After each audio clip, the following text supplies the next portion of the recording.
What is up, everybody? I am super hyped today to talk to you about WuChang Fallen Feathers. After my 104-hour platinum playthrough, I have to say, this is one of my favorite games of the year. I'm not sure where to rank this between Kazan, AI Limit, Black Myth Wukong.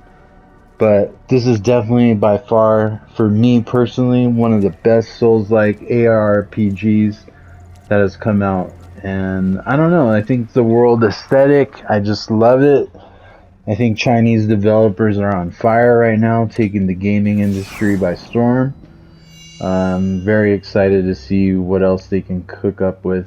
Yeah, just extremely solid if you're a fan of these types of games. Highly stressful, highly difficult, sometimes highly frustrating, but extremely satisfying. So that's pretty much been my experience with it. I've definitely had some issues with it. I'll go into that in a little bit. But overall, man, this is just a great game, and one that I highly recommend if you're a fan of ARPGs.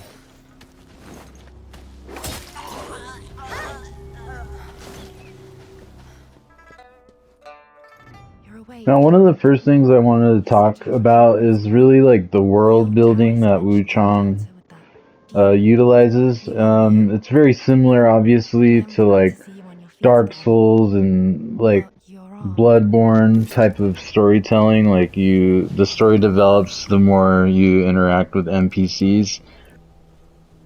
As you can see, I'm interacting with the shrine, which is where you do like all your leveling up. You have these mechanics called tempering and benedictions, which add buffs to your weapons and add different elements like fire damage, magic.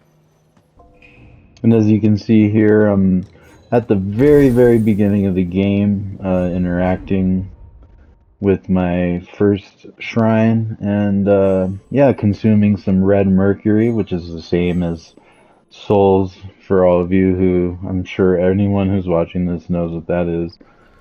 So yeah, it's just very similar mechanics. I mean, again, it's not very original. It's not like they're reinventing like the wheel here, but there's enough changes and enough fluidity to the gameplay and combat that just make it just a very highly enjoyable experience. I mean, it's just really addictive. I mean, look at that. It looks so sick.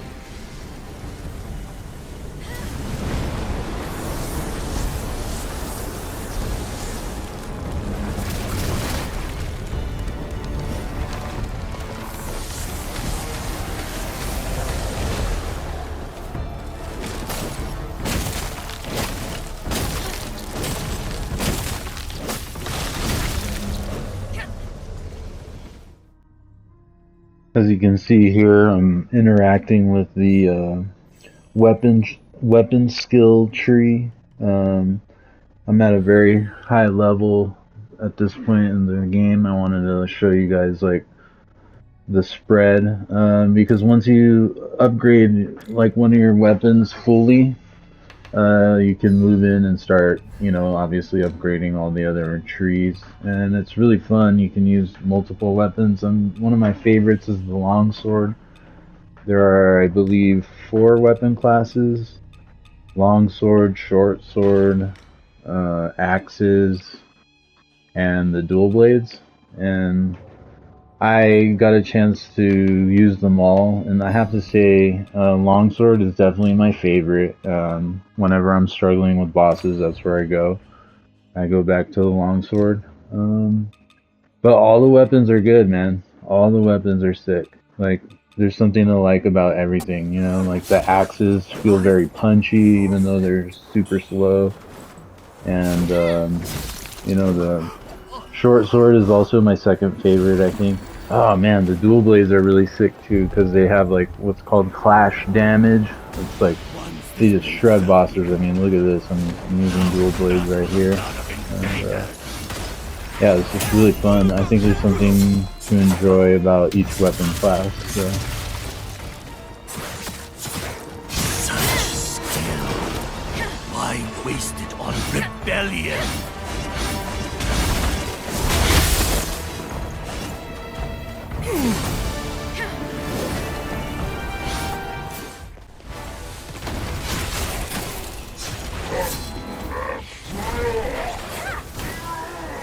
You know, now one thing that I want to get into, a disclaimer, because I've been saying a lot of positive things, but this game is really fucking frustrating. Like, seriously, it's like had me throwing the controller, yelling obscenities at my TV sometimes. The animation to heal is abysmally slow. When you get knocked down, it takes forever to get back up, and you're just like, what the F, bro? Like, it's really annoying. They just released a patch 1.5, I believe, that supposedly sped these things up, and yes, it did. But, I mean, it's still, like, I'm, like, pretty skilled at the game at this point. Like, I got the bosses down, I pretty much know all the ins and outs, and man, like, it still takes me like 3, 4, 5 tries, like some of these bosses. Um, but yeah, I mean, I think one of the bosses, I think I counted like 147 defeats that in a row. Like, I was just like grinding, man. That was like my first playthrough. And yeah, so it's just, like I said, it's really fucking frustrating at times. But, you know, it's very addictive. It's very fun. And I found myself just like unable to really like put it down or think about anything else if I was like feeling defeated, you know? So in that regard, like, I guess that says something. Your doom is nigh. Burn! How dare you stain my palace?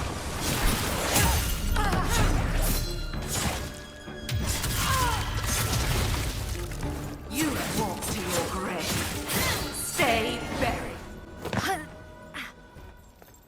So yeah, obviously, like anyone out there who's like already familiar with the game, like I'm purposefully like leaving some things out, some surprises, some of the more difficult or epic bosses.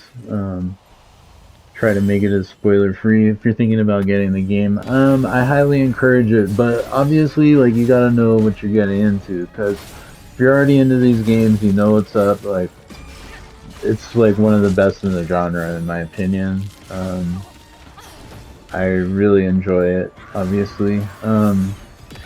But if you're like a new gamer, you just got like your system or whatever, you're like, or if you don't like highly stressful, high intense, like you need to be like high focused video games, like this is not for you. Like, you know, if you're someone who's borderline likes to suffer in their video games, then this is definitely for you. And I have to say, I'd give this, my honest opinion, a 9.5 out of 10 if I had to rate this.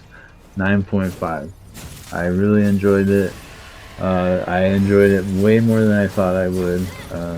And I've played them all, so this is definitely one of the best out there, and I think it's definitely a contender against some of its Chinese rivals, Black Myth WuChang, and even the South Korean rival Kazan, which was also like one of the highlights of the year.